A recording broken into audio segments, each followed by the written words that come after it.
Babantayin kayo ng party. Hoy, anong ginagawa mo? Curfew na. Bisa, saan ka na naman? Saan pa ba? Ross, saan kayo, Ross? Papasama kayo sa'yo, Ross. Mamaya magpahama ka na naman. Ayun ba?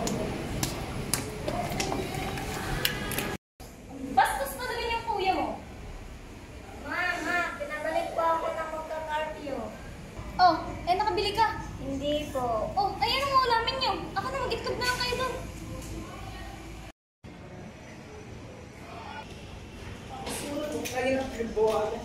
Uy, Toy! Tara na siya.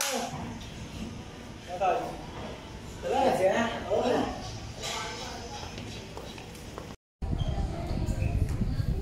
Toy, gising. Ang dos na. Baka mabuta yung curfew. Hindi na mga dyan sa labas.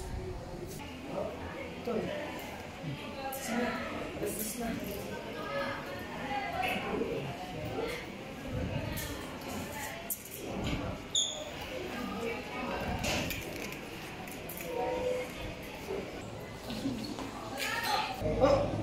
Tayes!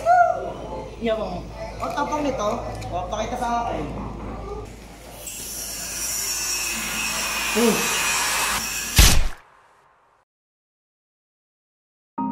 I realized that seeing my son be in that situation makes me think na nagkulang ako. Sana pinigilan ko siya. Sana hindi ko siya hinayaang umalis.